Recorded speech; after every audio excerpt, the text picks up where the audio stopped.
The following is an HDNet original presentation.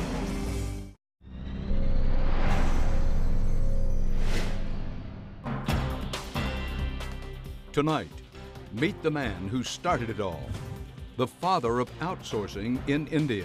The initial proposition was, if you teach people how to do things, Indian workforce can do it better, cheaper, faster. Silicon Valley high-techs are all over India now, hiring by the thousands. Washington and Wall Street say strong trade here is vital. A country of 1 billion plus people growing at 9 to 10% cannot be ignored. If we ignore it, we do so at our peril in terms of our own economic prosperity. But some policy experts warn that these are dangerous times for American workers. You should be worried about the future of the American economy because our economy really depends on creating high-wage, high-tech jobs, and many of those are moving offshore. We'll bring you the news tonight on Dan Rather Reports.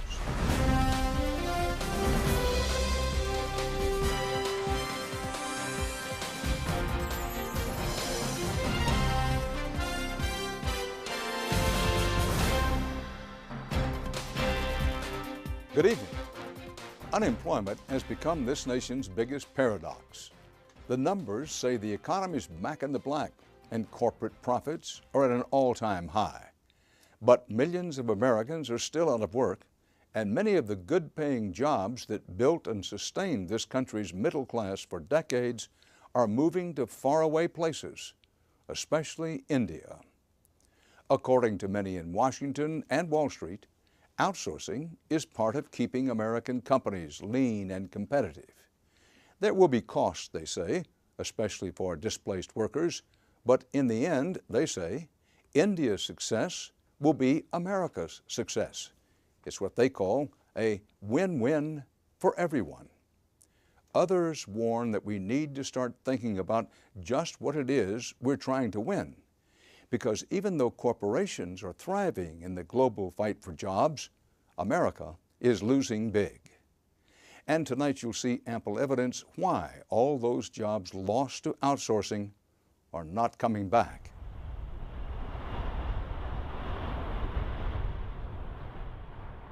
For decades, Silicon Valley has been the beacon of the technological revolutions that have changed the world. From south of San Francisco through San Jose, this small swath of America has unleashed a never-ending quest to push beyond the boundaries of what was thought possible. This was the place where Google became a verb, where Facebook redefined friendship, where Intel invented the first microprocessor, where IBM and Hewlett-Packard invented personal computing and pioneered a new kind of company town. This valley has become America's pride and hope. But look a little closer, and you'll notice that the gleaming cities now feel more like glass ghost towns, the facade of a fading era. Nearly 75,000 people in Silicon Valley have lost their jobs during the great downturn. The layoffs were massive. Hewlett-Packard cut its payroll by 17,000. IBM reduced headcount by over 10,000. Cisco Systems laid off 6,000 people. Meanwhile, across the valley, there is a glut of empty office space that could fill more than 20 Empire State Buildings. And with unemployment here at nearly 11%, the local job center has never been busier. There are many benefits of being a mature worker. You bring wisdom, you've handled adversity, you've handled diversity. It's all about how you present yourself. But a lot of the job seekers here told us that while they've been through downturns before, this time it's different. You can see it on people's faces. John Burns says even with a master's degree, the prospects for finding any software engineering job are bleak. I have been looking for 6 months, and I have 2 phone interviews that have been not gone forward, essentially. Bu Nguyen says when his job as a test engineer at Cisco Systems got outsourced to Bangalore, India last January, he and his wife lost their health insurance and their home. After I got laid off, and I have a lot of, high payment, like car payment, mortgage, so I can't afford the payment. In about 3 months, I sold the house with a loss. So I had to move out, from the 3-bedroom house to, to share room, with my friends. After 28 years, working for Cisco, and I lost a job, and I lost almost everything. One job, one person. Multiply that by tens of thousands, and that's what's going on across Silicon Valley. The cost-cutting frenzy helped the high-tech giants get their financial houses in order and reassure stockholders. Today, stock prices are up and profits are soaring. Corporate forecasts are promising a new era of growth, but among the workers in Silicon Valley, there is only a very strained and fragile sense of hope.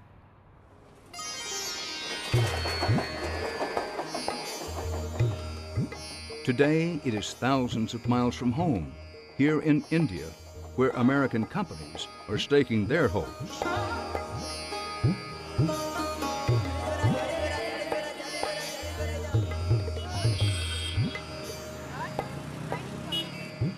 It's like a never-ending job fair in India.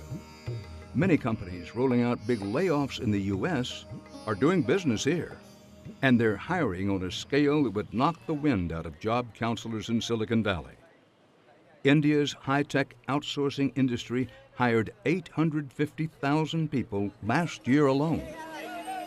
All across India today, there's an unmistakable sense of exuberance.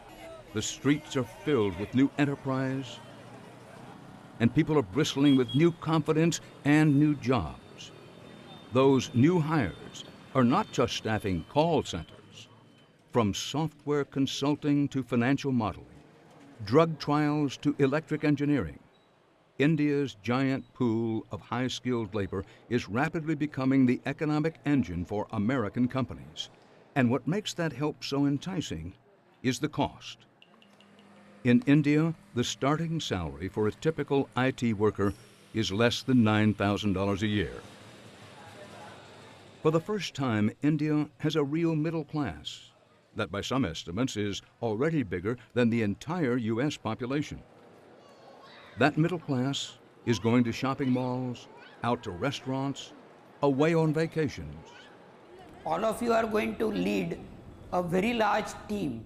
Engineering colleges like this one in the coastal city of Chennai are graduating more than 350,000 people a year. That number doubled in just 5 years. This young, tech-savvy generation is forging a passage to a very different India.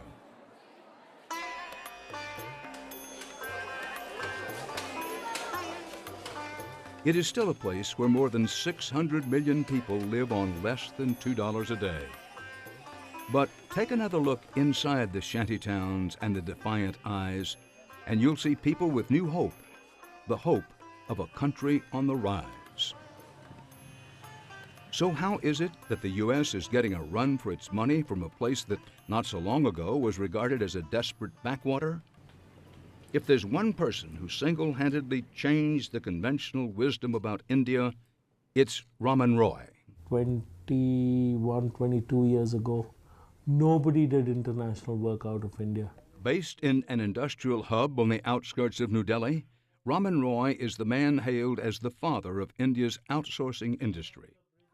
But back in the mid-1980s, he was just an accountant with a crazy idea. He wanted one of America's biggest multinational companies to set up an account processing center in a country where it was hard to find electricity, or paved roads, or clean water. The initial proposition was if you teach people how to do things, Indian workforce can as well learn it and do it as their international counterparts, and they can do it better, cheaper, faster. But he says the American executives were not so sure. It was inconceivable to them how a place with such abominable conditions could possibly be better cheaper or faster than the United States. For 3 years, they wouldn't listen. For 3 years, it came a thing that at international conferences, my superiors would turn around and say, "Oh God, that guy's come again. Please take him away because he'll just come and start talking about India." Because nobody was interested. As one of my seniors told me at that time, "What are you talking? You're talking of processing my vendor payable invoices from India? You know, I can't even talk to you for 3 minutes without the line dropping. Do I look stupid that I'll give you that work?" So we had to demonstrate to them that even today, the famously unreliable power grid is so spotty that it went down in the middle of our visit. each time it goes or comes back, that is where the state electricity comes in or our generators kick in. It takes a litany of generators and a lot of invention in India just to keep the computers up and the workers humming. So logistically, for an outsider, it may seem like a nightmare. We Indians don't stop in the middle of the sentence when electricity goes. It happens. It was that Indian pride and grit which Roy says ultimately convinced American Express to let him set up the accounting center that rapidly became the envy of multinationals around the world. But Roy was just getting started. In 1996, he wanted to take outsourcing to the next level at General Electric. The first response that came down, Roy says, was call centers would never happen out of India. Saying that you Indians can't do this. Said, we'll show you, and we'll show you not only can we do it for ourselves, but we can do it for the world. And that is how this industry happened. Everything is in place right now, and I want to email. And boy, did it happen. What began in 1998 as a 500-seat experiment would grow into a multi-billion-dollar business with hundreds of thousands of employees. And call centers were just the beginning. In 1990, India's IT industry exports totaled $500,000.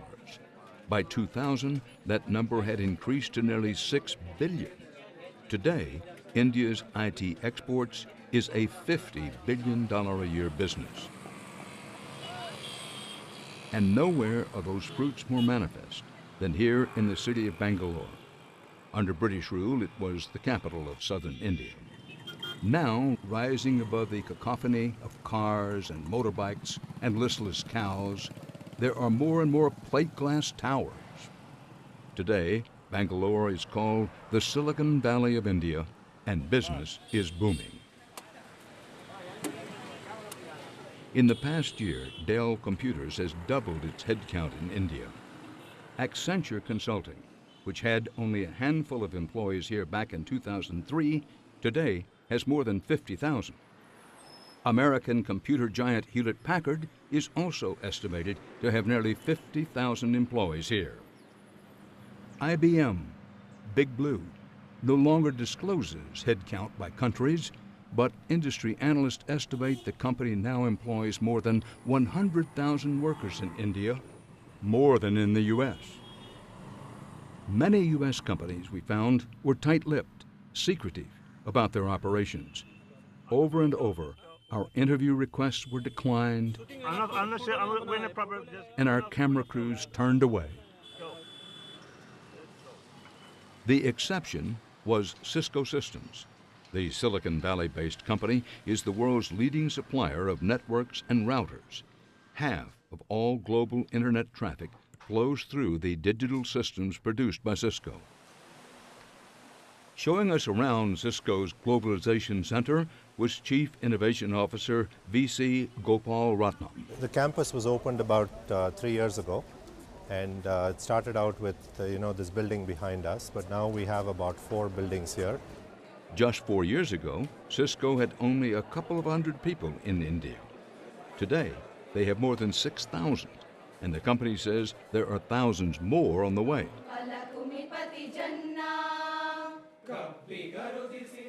Spend the afternoon here, and you get a glimpse into the vanguard of the new India, basking in the balmy afternoon, sipping smoothies, shaping up, polishing a new act with the company Glee Club. Jaya he Karnataka Mate, Jai Bharat Jananiya Tanu Jate.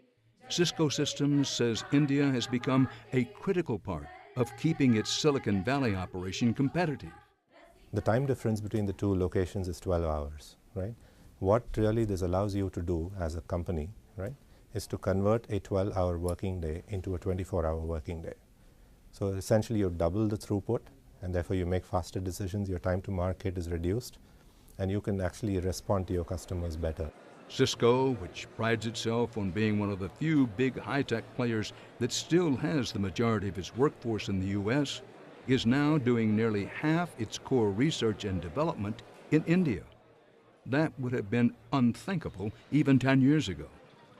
Example A is the campus itself. This is known as the smartest building in Cisco. What gives the building its smarts is a revolutionary network that allows all the subsystems to communicate with each other. The lights, the air conditioning, even the doors. That means when a worker arrives in the morning, the building is already 2 steps ahead. When you go home Friday night, everything is powered down. And say you're the only person coming into the office on Saturday morning, and as you swipe your badge in and walk in, it recognizes that you're coming into your office. And therefore the lights from the garage downstairs all the way to your office are powered on. And essentially you will see the lights only for you to get to your office come out. Right? Innovations like this, which will soon arrive in the U.S., were all designed from the ground up in India. And if you don't believe times are changing fast, listen to how Cisco's Chief Innovation Officer describes the current state of the U.S. job market. I think it's the opportunity for the U.S. to kind of reinvent itself and really create high-end jobs in research and development and technology. There's plenty of work, and as we continue to innovate, I think we could use with all the help, wherever the help might be, whether it's in the U.S. or India or any other country. It's not just Cisco. According to a survey by India's IT Industry Association, American companies operating in India have increased production 7-fold in the past 3 years. The bulk of those business operations involve research and development. Then there are the Indian outsourcing companies. They may have begun as small homegrown operations, but over the past decade, they've exploded into multinational giants. Some of the biggest players, which very rarely open their operations to American reporters, granted us access to their labs. HCL may not be a household name here in the U.S., but we rely on the company's handiwork all the time without knowing it. This radiation testing room looks like a film set from some old James Bond movie, but this lab is where electronics go to be tested and tortured before they're declared safe to sell in the U.S. So this is a cold chamber. We are testing what we saw in this thermal shock for transition between HCL specializes in R&D outsourcing, from solar panels to software for Boeing's new Dreamliner to in-flight entertainment systems. The coolest part is the audio video on demand, like passenger selecting the movie what he wants. That is the very hard feature we have developed. The company says they have the manpower and the experience to help their clients beat the competition. And of course, the price tag can't be beat. And we ain't seen nothing yet, according to Raman Roy. So is there headroom to grow? There is huge amount of headroom to grow. There is a huge amount of mutually beneficial opportunities that can be created. Roy, the outsourcing innovator, spent the past decade in business for himself, reaping the rewards of an industry that's given the Indian nation of 1.2 billion people a new lot on life. He still shies away from the trappings of success, but he says his current company, called Quattro, is taking the outsourcing juggernaut to the next level. Today, only the Fortune 1000 or maybe Fortune 1200 companies have by and large leveraged the gains of offshoring. We are saying that there is that capability that we can take to the mid-market. Mid-market outsourcing is something sure to incite panic among American workers because small and mid-market companies provide half of all private sector jobs in the U.S. technical support, accounting, tax preparation. You could call a 1-800 number and say, I've got a virus in my PC, or you could go to a Quattro website and say, I need my tax return done. And yeah, we'll do it at a price that is, and at a quality that is vastly different from what you can get back home. So let me know how I assist you today. He says Americans are very quick to complain about outsourcing, yet they demand the cost savings, especially when it comes to government spending and taxpayer dollars. You tell me taxes do not have to be increased. Now we say, okay guys, we will not outsource. We'll bring them all back in, we'll create 150 more jobs, the bill will double, and now I'm going to raise your taxes. Because somebody's going to pay for the bill, no?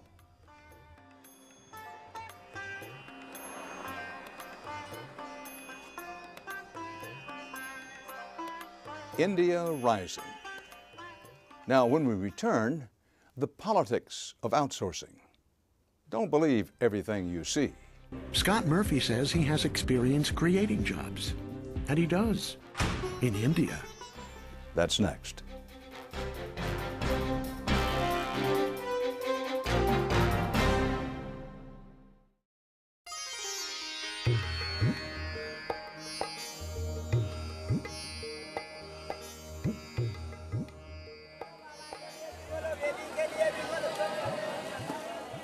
Welcome back to the India of the 21st century. The rising middle class, the shiny new office parks, the engineering classes, the hiring sprees, shantytowns giving way to sparkling architectural masterpieces. But of course, India's growth looks a little different from the empty buildings of Silicon Valley. And across the United States, where a dismal job market has left no part of the country unscathed. So it's not surprising that in the recent midterm elections, with voter anger stoked by the bad economy, politicians from both parties made a pitch for votes by blasting outsourcing. Scott Murphy says he has experience creating jobs, and he does, in India. Schilling signed a pledge that protected tax breaks for companies who outsource. That's good for places like India and China. But what about us? Even President Obama got into the act, blaming Republicans in a web address just weeks before the election. When we recently closed one of the most egregious loopholes for companies creating jobs overseas, Republicans in Congress were almost unanimously opposed. The Republican leader, John Boehner, attacked us for it and stood up for outsourcing instead of American workers. But then, what to make of this? After Democrats got thumped in the recent elections, the president's first trip from Washington raised some eyebrows. He was off to India. It was a trip that, at first glance, seemed to defy the campaign rhetoric. But the president had some clear goals in mind. For one thing, he wasn't alone. International business is based on relationships. Hundreds of business leaders were in India as part of a two-city, three-day summit timed to coincide with the presidential visit. I believe that in our interconnected world, increased commerce between the United States and India can be and will be a win-win proposition for both nations. America does infrastructure very well. We heard. Co-hosting the India summit was a branch of the U.S. Chamber of Commerce, the same group that had spent so much money supporting Republican candidates in the last election cycle. If politics makes for strange bedfellows, U.S. trade policy leads to something downright bizarre. If you take that model and try and apply that to India.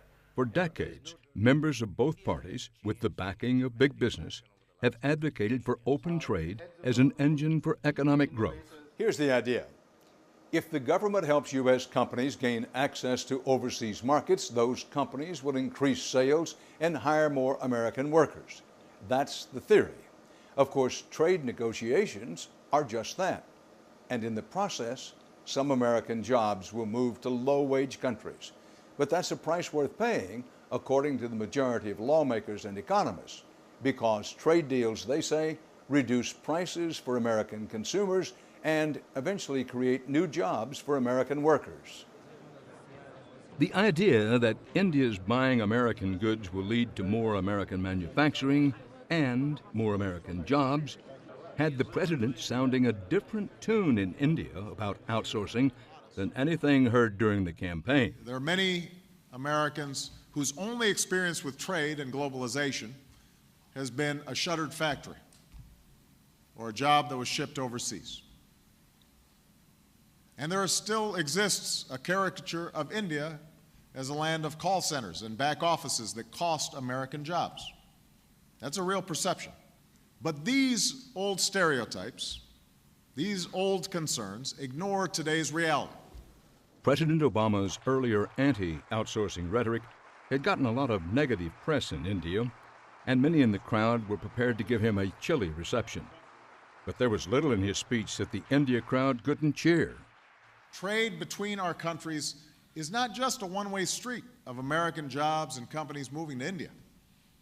It is a dynamic, two-way relationship that is creating jobs, growth, and higher living standards in both our countries. And that is the truth. The response was ecstatic. And just in case there were any questions about the administration's position on open trade, U.S. government officials were on hand to spread the message. I think that government, first and foremost, plays a facilitator role. Francisco Sanchez is the Undersecretary for International Trade at the Commerce Department. He's the administration's point person for selling the world on U.S. products. My job is focused on getting American companies to export. If we do that right, if we get more American businesses exporting goods and services, we are going to see job growth in the United States. Sanchez's job is to crisscross the globe, promoting the president's export initiative, which aims to double exports in 5 years. India, he says, is key to that goal. A country of 1 billion plus people growing at 9 to 10% cannot be ignored. If we ignore it, we do so at our peril in terms of our own economic prosperity. The reality is that we live in a global marketplace and that emerging markets are growing much faster than our market. And so in order to continue to grow out of this recession that President Obama inherited, we have got to grow our export sector. And for many, many years, a lot of American business only looked inward. And President Obama's message is we can't just look inward anymore. Looking inward will not give our economy the jolt it needs. But he said we can tap into India's economic growth, which is exploding. We only have right now two-way trade of about $50 billion with India. To put that in context, we have over $80 billion with the country of the Netherlands, a country that's smaller than the city of New Delhi. And so the opportunities here to grow our exports and thereby create American jobs is vast. For some business leaders at the summit, the payoff was immediate. Boeing got a multi-billion-dollar deal to sell military and civilian airplanes in India, which the White House helped broker.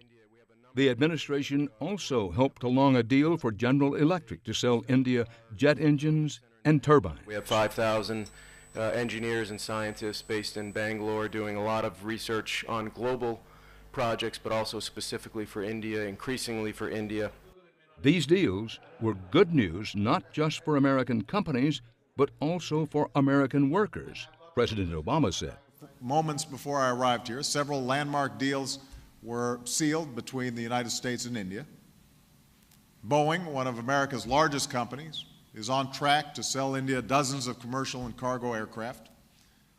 General Electric, another American company, will sell more than 100 advanced jet engines. And today's deals will lead to more than 50,000 jobs in the United States. 50,000 jobs.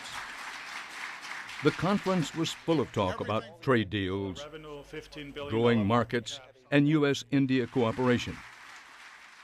But one phrase was almost completely absent: outsourcing. One person who's written the book on outsourcing says American business is setting a dangerous precedent. That part of the story And what he has to say is next.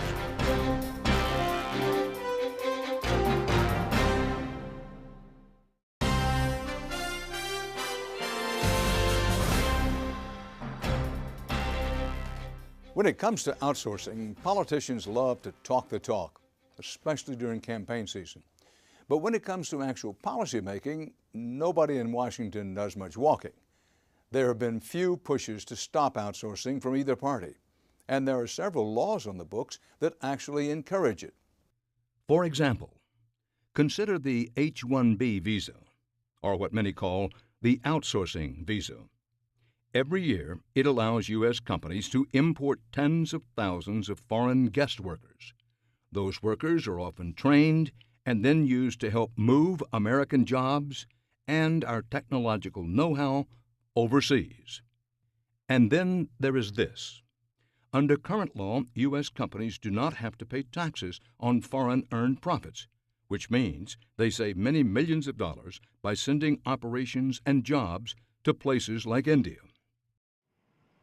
The majority of lawmakers and economists say outsourcing is simply a part of free trade, and free trade is, they insist, a win-win for America. But there's a small but vocal group of experts who say it might be good for America's businesses, but that it's devastating America's workforce.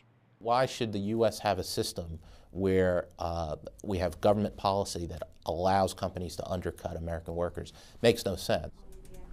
Ron Hero is a researcher with the Economic Policy Institute and a public policy professor at Rochester Institute of Technology. He wrote the book Outsourcing America, which argues that lawmakers need to stop providing incentives to companies that send jobs overseas. So U.S. multinationals are able basically to get tax breaks for expanding or outsourcing. There's no other country in the world that actually encourages firms to expand overseas in lieu of expanding in the U.S. Through their tax policies. All the other countries, including, let's say, like India, which has been a big beneficiary, offer tax holidays for exports for bringing those jobs into the U.S. So that's kind of the crazy kind of system we've got. Well, as a U.S. citizen, why should I be worried about this, if I should be worried? Well, you should be worried. You should be worried about the future of the American economy, because our economy really depends on creating high-wage, high-tech jobs, and many of those are moving offshore. Exactly how many Americans have had their jobs outsourced to India? Hira says nobody knows. We don't really know how many jobs have been shipped overseas? We don't know, and the reason we don't know is because the government has chosen not to collect the data. Help the viewer understand what's going on here. When India seems to be booming, we have these high unemployment figures. What's really going on here? Well, there's still demand. Americans are still buying products and services. The problem is that the labor demand that should generate is leaking overseas. It's pretty simple. But what about the argument that what's good for the big corporations is in the end good for the U.S. economy and good for Americans as a whole? I think this is another misconception. What's good for General Motors is good for America and vice versa. I don't think that's true anymore. We're losing a lot more jobs than we're gaining in that relationship. If that's true, why do I keep hearing, listen, it's win-win for Americans, that the present policies are win-win. We win by getting to sell more products and open up markets overseas. It's just win all the way around. Yeah, I think this is a slogan that's been carefully crafted. The folks who are benefiting have been able to shape the discussion and been able to say that this is a win-win, when in fact it's much more ambiguous, much more uncertain. We do know certain impacts are going to happen. The interesting part of it is that we've had this public discussion for more than 7 years. You could even go back 20 years. And there's been no policy response. Washington has chosen to do nothing. To understand why outsourcing's ceased to be a matter of serious debate in Washington today, Hira says you have to rewind to 2003, when, he says, the debate was hijacked by a phenomenally successful, but he says highly misleading, series of reports by McKinsey Global Institute, the research arm of the giant McKinsey consulting firm. The topic of offshoring is a very controversial topic right now, and much of that has to do with the fact that the people in the debate have lost perspective. This web video from 2003 features Diana Farrell, McKinsey's lead author of the report called Offshoring, Is It a Win-Win? We see the debate framed as a zero-sum game. Somebody's winning, somebody's losing, when indeed a more careful look at the facts would suggest that this really is a win-win game. The report specifically looks at offshoring to India and found it reduced costs of nearly 50% due to lower wages, created new revenue from increased commerce with India, and redeployed workers who lost jobs from offshoring to new jobs. All in all, the report says, for every dollar spent, offshoring earns the U.S. between $1.12 and $1.14. This is a win-win game because while a country like India, that is the recipient of a lot of this offshoring, wins, they're getting jobs, they're getting industry, they're getting income, the U.S. benefits even more. But Professor Hira, for one, was not convinced because, he says, the 18-page document offered no hard data, but instead a lot of sweeping conclusions and questionable projections.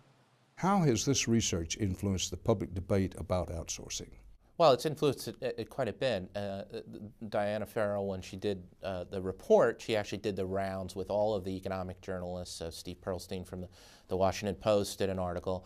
Steve Lohr from the New York Times, who's a reporter, quoted the numbers because McKinsey had numbers saying that the U.S. gained $1.12 for every dollar that got offshored. And that was reported like it was fact. Hira says McKinsey's rosy projections were not accidental. But there were two important things that weren't revealed. One was that McKinsey had strong conflicts of interest. They sold offshoring consulting services. So they were making millions of dollars advising companies on how to offshore. And secondly, NASSCOM, which is the Indian Outsourcing Trade Association, Industry Association, was a major client of McKinsey and probably had a lot to do with why the report was written. And you pointed to several cases in which very respected journalistic enterprises and very respected reporters would depend on the McKinsey report figures for their own reporting. Let's examine for a moment the role of the press and the media in this. From about 2003 to 2005, there was a lot more coverage about outsourcing. Today, you don't have much coverage, and one of the reasons is that the companies have been very careful about controlling what's going on. So, for example, IBM won't even disclose how many workers it has in India or in the U.S. anymore, something it used to disclose. So the corporate PR people have been very smart about how to control the message, to the point where even workers who are U.S. workers who are being forced to train their foreign replacements are threatened with lawsuits for speaking out. No one in Washington is representing American workers, particularly white-collar workers. Well, as you spoke, I'm reminded that I interviewed some while ago the then CEO of Hewlett-Packard and some of his top assistants. They spoke of a possible future, said, look, if we don't get more help with such things as outsourcing and ability to bring in workers, guest workers from the outside, at some future time, we may just move the whole company headquarters out of California into someplace else. Certainly the corporations can threaten these things. The question is, how do you make it attractive for them to stay in California? Well, is it by just lowering their taxes and giving them cheaper wages? Is that really a win, or is that a Pyrrhic victory for Americans? When I question people, allegedly some of the smartest people about economics in the country, if not in the world, they say, well, Dan Rather, when you hear this kind of talk, recognize it for what it is. It's protectionist talk, and we know better than to deal in protectionism. To that you say what? Well, I think this is a false choice that's being made, right? The argument is you want to be a free trader or a protectionist. What we should be talking about is not whether outsourcing is good or bad. It's both. It's both good and bad. There's both benefits and costs. There are winners and losers. The question is really, what policies do we take to actually shape outsourcing so that it actually works for Americans. We can argue that India has been protectionist in developing its IT industry by offering tax holidays. Basically, it's tax-free for any export. Is that free trade? Ronald Reagan, an open markets, free trade ideologue, put voluntary export restraints on autos coming from Japan. Was that free trade? I think that was smart policy. But what's different this time is that we don't have the U.S. CEOs on our side. That in fact, they're benefiting. They're not going into Washington and saying, look, I'm worried about my industry. But if you were President Obama or some future Republican president, you say, well, I want to do something about it, but we can't afford to have Hewlett-Packard or companies of that size moving their whole headquarters overseas. What can they do? Well, I think this is where leadership comes into play, and I think this is where there's no silver bullet. There's no single policy lever that one can use. But certainly presidents, policymakers can put leverage and use leverage on corporations to change behavior. But we've also got to change the incentive structure. So we've got to use carrots and sticks that make it profitable for those companies to hire Americans.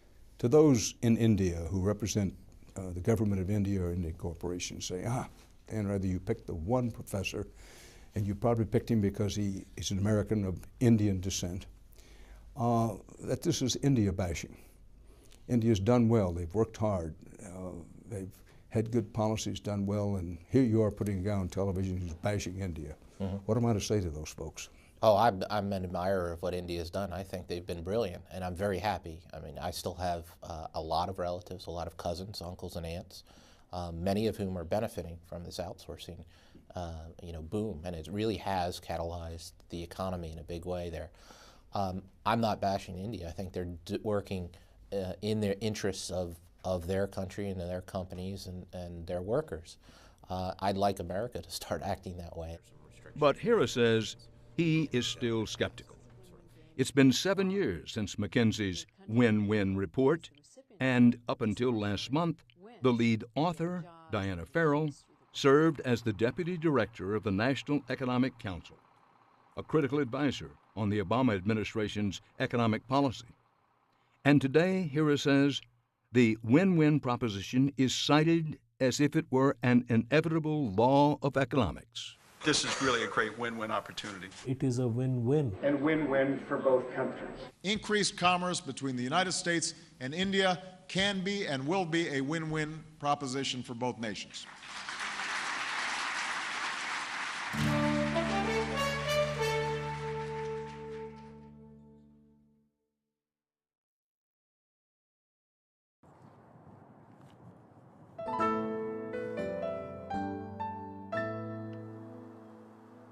The American people are not happy about U.S. companies sending jobs overseas, especially in times like these. Outsourcing was cited by 86% of Americans polled by the Wall Street Journal and NBC News as the top reason for the country's jobless recovery. Over the past decade, Michigan has lost thousands of jobs to outsourcing. Okay. 2 of those jobs were John McGrath's. It's just tough. I'm not used to being in a position where I'm having to live from paycheck to paycheck. A military man turned IT worker, McGrath says that Hewlett-Packard outsourced his entire team to Mexico in 2003.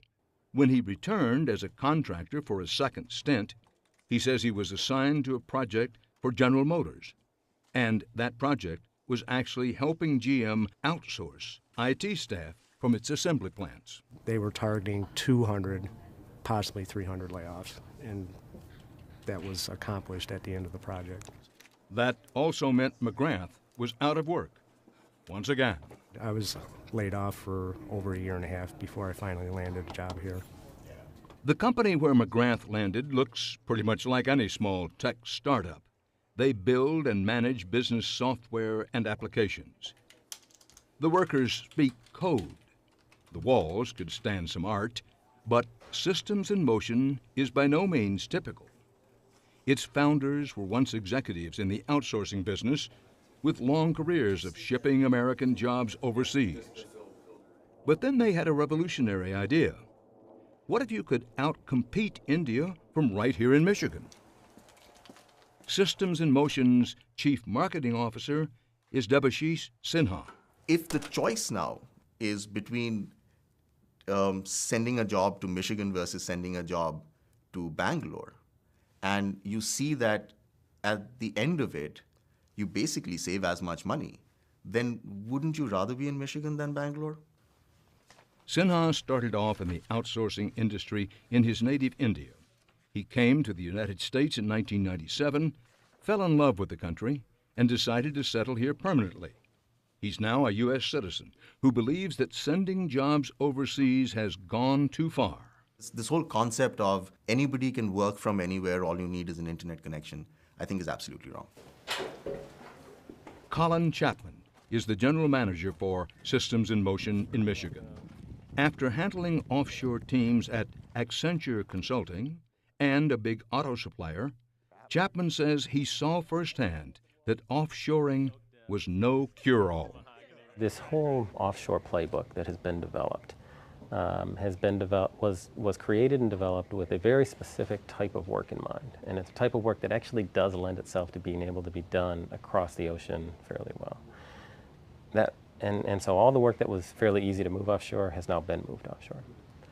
Now we've got a whole set of work that people are saying, I saved a lot of money there, maybe I can apply it here, and it actually doesn't work everywhere. The US has this tendency to think about itself as the innovation capital, if you will, and that the US should just do the, this high-level innovation, and all of the scale below it can be handled out of China and India. That doesn't really work very well unless you've actually spent a lot of time training people on what your business is and how it works and what makes you money and what is important to you. Today, the company has over 100 employees, with more on the way. Welcome on board. Awesome. And some big-name clients, such as Best Buy and a toy company called Leapfrog. Within 5 years, they say, they're aiming to have more than 1,000 people on staff. I mean, if you squeeze this, then you can actually get... Of course, that's about what a big outsourcing company in India hires each week. And in this country, it was heavily subsidized by public dollars. So the space is coming along? It is coming along. But Sinha says this is an investment that transcends business. You have to build the next generation of American technology leadership if you want businesses to be sustainable. Because otherwise, 10 years from now, your chief information officer will have to come from India. Your chief technology officer will have to come from India. We will have absolutely no technology talent left in the US. And that is both a strategic blunder, not for the economy, but for the businesses themselves. There are many who say outsourcing may be a juggernaut that's too big to stop. Whether it will end up being a win-win remains to be seen. But Washington shows few signs of changing course. And India's Information Technology Association is projecting that by 2020, the Indian outsourcing business will triple in size and employ more than 10 million people. And when it comes to the call centers that started it all, there's a whole new world out there. At least one report indicates that there are now more people manning the phone banks in the Philippines than in India. And that's our program for tonight. For HDNet, from New York, Dan Rather reporting. Good night.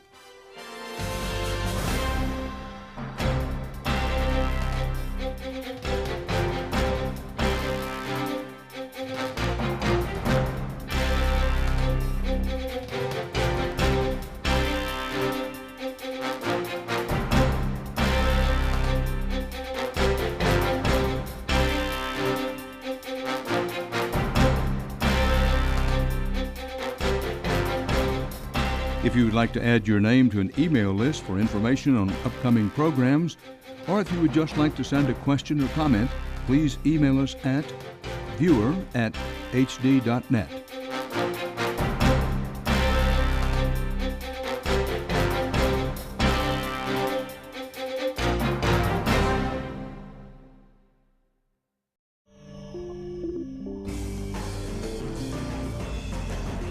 The following is an HDNet original presentation.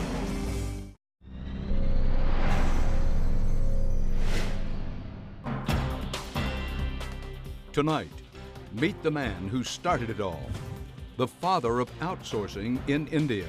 The initial proposition was if you teach people how to do things, Indian workforce can do it better, cheaper, faster. Silicon Valley high-techs are all over India now, hiring by the thousands. Washington and Wall Street say strong trade here is vital. A country of 1 billion plus people growing at 9 to 10% cannot be ignored. If we ignore it, we do so at our peril in terms of our own economic prosperity. Laid off 6,000 people. Meanwhile, across the valley, there is a glut of empty office space that could fill more than 20 Empire State Buildings. And with unemployment here at nearly 11%, the local job center has never been busier. There are many benefits of being a mature worker. You bring wisdom, you've handled adversity, you've handled diversity. It's all about how you present yourself.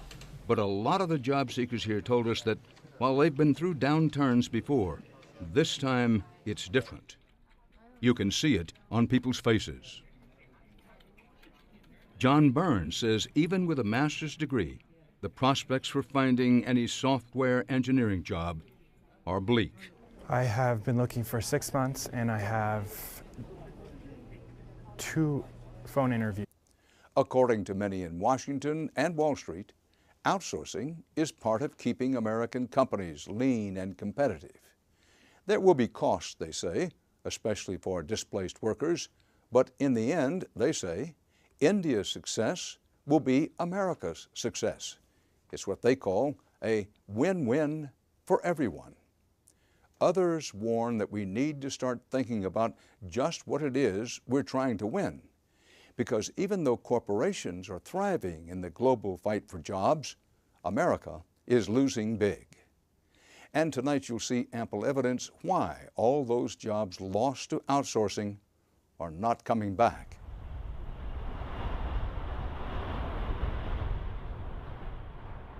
For decades, Silicon Valley has been the beacon of the technological revolutions that have changed the world.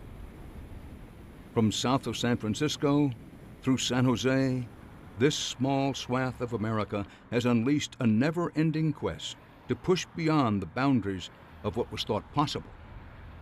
This was the place where Google became a verb, where Facebook redefined friendship, where Intel invented the first microprocessor, where IBM and Hewlett-Packard invented personal computing and pioneered a new kind of company town. This valley has become America's pride and hope. But look a little closer, and you'll notice that the gleaming cities now feel more like glass ghost towns, the facade of a fading era. Nearly 75,000 people in Silicon Valley have lost their jobs during the great downturn. The layoffs were massive. Hewlett-Packard cut its payroll by 17,000. IBM reduced headcount by over 10,000. Cisco Systems. But some policy experts warn that these are dangerous times for American workers. You should be worried about the future of the American economy because our economy really depends on creating high-wage, high-tech jobs, and many of those are moving offshore. We'll bring you the news tonight on Dan Rather Reports.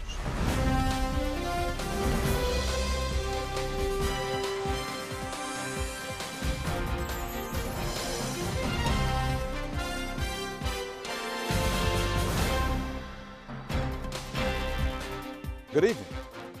Unemployment has become this nation's biggest paradox. The numbers say the economy's back in the black and corporate profits are at an all-time high. But millions of Americans are still out of work, and many of the good-paying jobs that built and sustained this country's middle class for decades are moving to faraway places, especially India.